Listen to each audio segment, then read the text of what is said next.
has it that you've cut Pickman's work from your gallery. I don't care to speak about that now. For what reason, Thurber?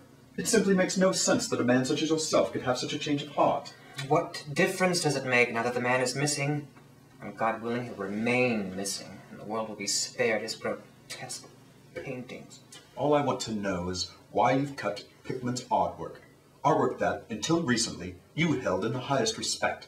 My God, man, you've been acting so peculiar as of late. I know, I'm more nervous than I was when you saw me last year, but there's no need to hold a clinic over it.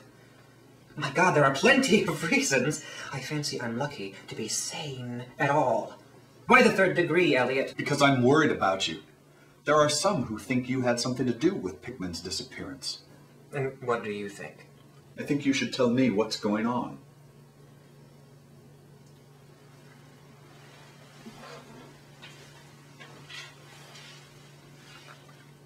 No.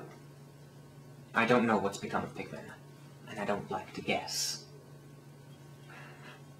You might have surmised that I had some inside information when I dropped him. Yes, I figured as much. Shortly before Pickman's disappearance, he took me on a tour of a studio in North End. He claimed that there he could paint images that he couldn't even conceive of in Newbury. He said that there, that was a place that he could let himself go. You can't possibly imagine that man letting himself go any farther than he had in the past. Elliot, you cannot begin to conceive of the horrors that Pickman put to canvas.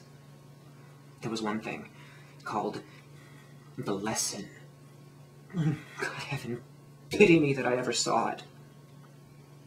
Can you fancy a circle of squatting, dog-like things in a churchyard, teaching a small child how to feed like themselves? You remember the old myth where the weird people leave their spawn in cradles in exchange for the human babes that they steal? Yes, I'm familiar with the stories. Pickman was showing those babes, depicting how they grow up. That was the nature of Pickman's paintings. You've seen dozens of paintings of his that were more grotesque than that. I find it hard to believe that any one of these paintings could have struck you so. Don't get the idea that it's because of all this hideous business of theme and setting that struck me faint. I'm not a 3-year-old child.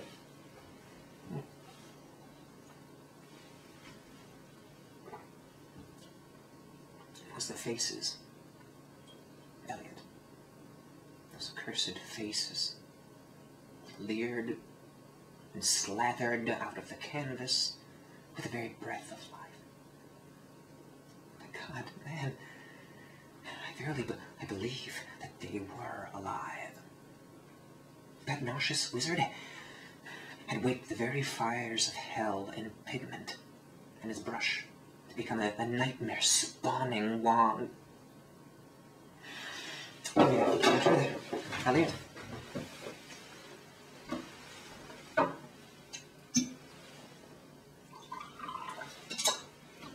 I confess I would be somewhat intrigued to see such a masterful work, even if the subject matter be somewhat unpleasant. And you're a damned fool! Just like I once was. Thurber, that's uncalled for. Yes. Yes. Perhaps you're right.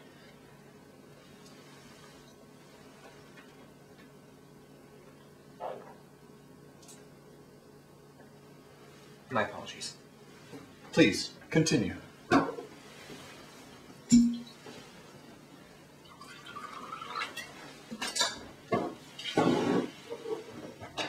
The last painting that I laid eyes on was one of Pickman's works in progress. A colossal, nameless blasphemy with glaring red eyes.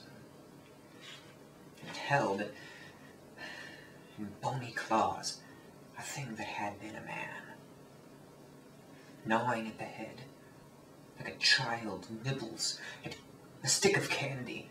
Thurber, that doesn't... I'm not finished. Pinned with a thumbtack to a vacant part of the canvas was a piece of paper, now badly curled up. Probably some photo of a background for the painting I thought. Is that piece of paper the reason you cut Pickman? Yes.